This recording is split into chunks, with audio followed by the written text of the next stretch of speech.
వికారాబాద్ జిల్లా మర్పల్లి మండల పరిధిలోని పట్లూరు ప్రాథమిక ఆరోగ్య కేంద్రాన్ని స్పీకర్ గడ్డం ప్రసాద్ కుమార్ ఆకస్మికంగా తనిఖీ చేశారు. అక్కడ డాక్టర్ అందుబాటులో లేకపోవడంతో ఆగ్రహం వ్యక్తం చేసి డిహెచ్ఎంఓకి ఫోన్ చేస్తే ఆయన స్పందించలేదు. జిల్లా కలెక్టర్ కు ఫోన్ చేసి ఉన్న సమస్యలను వివరించారు. ఆసుపత్రి పరిసర ప్రాంతాలను పరిశీలించి శుభ్రంగా లేదని స్పీకర్ గడ్డం ప్రసాద్ కుమార్ అసహనం వ్యక్తం చేశారు. ఉన్న హాజరు పట్టికను పరిశీలించి పనిచేసే ప్రతి ఒక్కరూ సమయపాలన పాటించాలన్నారు. ప్రజలకు అందుబాటులో ఉండి మెరుగైన వైద్య సేవలను అందించాలని సిబ్బందికి సూచించారు. ఈ కార్యక్రమంలో కాంగ్రెస్ పార్టీ నాయకులు రాములు యాదవ్, సర్పంచ్ సురేష్, రాజన్న తదితరులు పాల్గొన్నారు.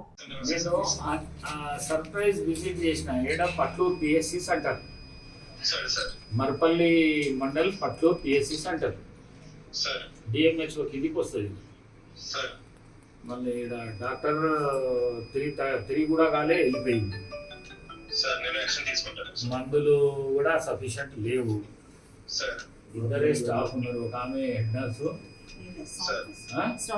స్టాఫ్ నర్స్ ఒక ఆమె, ఎంఎల్హెచ్పి ఒక ఆమె ఉన్నారు. ఇంత ఏమంటారు, ఇది రిలీజ్ గా ఉన్నదంటే, అధ్వానంగా ఉన్నదంటే మీరు ఒకసారి చూస్తే పరిశాన్ అయిపోతారు. 6 బెడెడ్ పిఎస్సి సెంటర్ ఇది నేనే తీసుకొని వచ్చిన ఉన్నప్పుడు మినిస్టర్. మళ్ళీ మనోడు మన డిఎంహెచ్ఓ ఫోన్ లేపుతాడు. ఓకే ఓకే, పర్వాలేదు. అయ్యో చూడండి, కొద్దిగా చూడండి. నేను సర్ప్రైజ్ విజిట్ చేసిన ఏడ Patlur PSC centre, Marpalli mandal Patlur PSC centre DMHO కిందికి వస్తుంది. మళ్ళీ డాక్టర్ తిరిగి కూడా కాలే వెళ్ళిపోయింది. మందులు కూడా సఫిషియంట్ లేవు. ఇద్దరే స్టాఫ్ ఉన్నారు. ఒక ఆమె హెడ్ నర్సు, స్టాఫ్ నర్స్ ఒక ఆమె,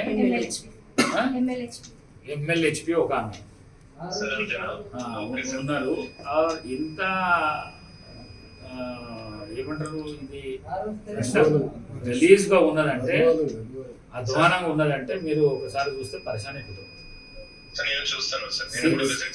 6 బెడెడ్ పిఎస్సి సెంటర్ ఇది నేనే తీసుకొని వచ్చిన ఉన్నప్పుడు మినిస్టర్. మళ్ళీ మనోడు మన డిఎంహెచ్ఓ ఫోన్ లేపుతాడు. ఓకే ఓకే, పర్వాలేదు. అయ్యో చూడండి, కొద్దిగా చూడండి.